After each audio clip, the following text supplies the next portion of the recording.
So మొత్తానికి తెలంగాణ రాష్ట్ర అవతరణ దినోత్సవం సంబంధించి అయితే ఆ వేడుకలను కాంగ్రెస్ పార్టీ ఘనంగా నిర్వహించింది.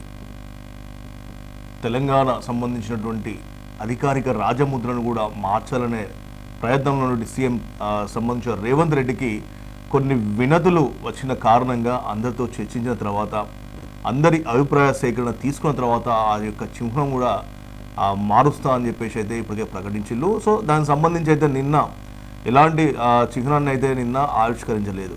కానీ తెలంగాణ రాష్ట్ర గీతంగా ప్రముఖ కవి అందశ్రీ రచించినటువంటి జయ జయ హే తెలంగాణ పాటను మాత్రం రాష్ట్ర గీతంగా ప్రకటించారు.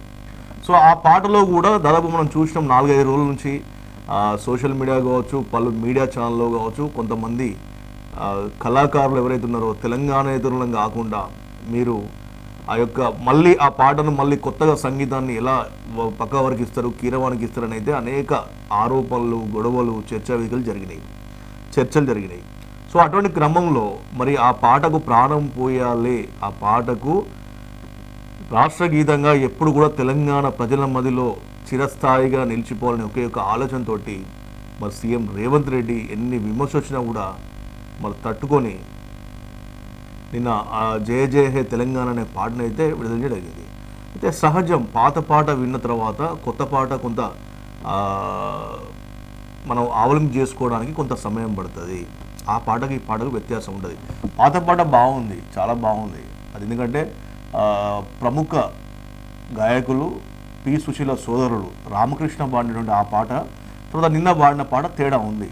కానీ సో ఆ పాటకు ఈ పాటకు తేడా అనేది ఖచ్చితంగా ఉండాల్సిన విధంగానే మరి ఆ పాటను రచించినటువంటి అందశ్రీ అయితే రూపకల్పన చేసుకున్నట్టుగా మనం చెప్పుకోవచ్చు. సో మొత్తం దానిపైన జరిగిన చర్చలకు సంబంధించి కూడా ఎన్నో పాటలు కూడా నిన్న విడుదలైనప్పటికీ అన్ని తెలంగాణ ఆవశ్యకతను, అంటే తెలంగాణ సంబంధించిన పోరాట వటిమను, తర్వాత అమరవీరుల త్యాగాలను స్మరించుకుంటూనే ఆ యొక్క పాట అయితే విడుదల చేయడం జరిగింది. అనేక పాటలు కూడా విడుదల చేశారు, నిన్న యూట్యూబ్లో చూసాం మనం. సో మొత్తానికి అయితే ఎవరు ఉన్నా కాదన్నా తెలంగాణ రాష్ట్ర గీతంగా అందశ్రీ రచించినటువంటి కీరవాణి సంగీతం సమకూర్చినటువంటి జయ జయ హే తెలంగాణ అనే పాట మాత్రం విడుదలైంది.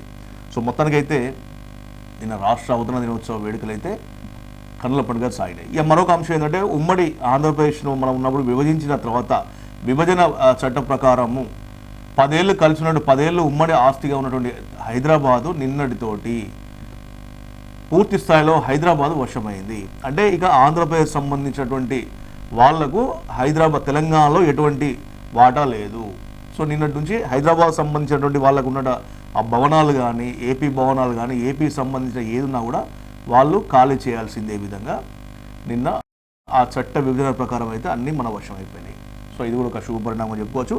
10 ఏళ్ళు ఉమ్మడి రాజధానిగా ఉన్నటువంటి సంబంధించిన హైదరాబాద్లో ఆస్తులు అయితే ఇప్పుడు పూర్తిగా తెలంగాణ వశమైనాయి. ఇక నుంచి తెలంగాణ పెత్తనమే.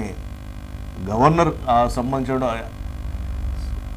సమక్షంలో ఉన్నటువంటి ఏదైతే ఉమ్మడి సంబంధించిన ఆస్తులు పూర్తి స్థాయిలో తెలంగాణ ప్రభుత్వానికి వచ్చినట్టే. సో మొత్తానికి తెలంగాణ రాష్ట్రంలో రాష్ట్ర సాధనలో అమరులైనటువంటి నాటి నుండి నేటి వరకు తొలి దశ, తర్వాత మళ్ళీ దశ.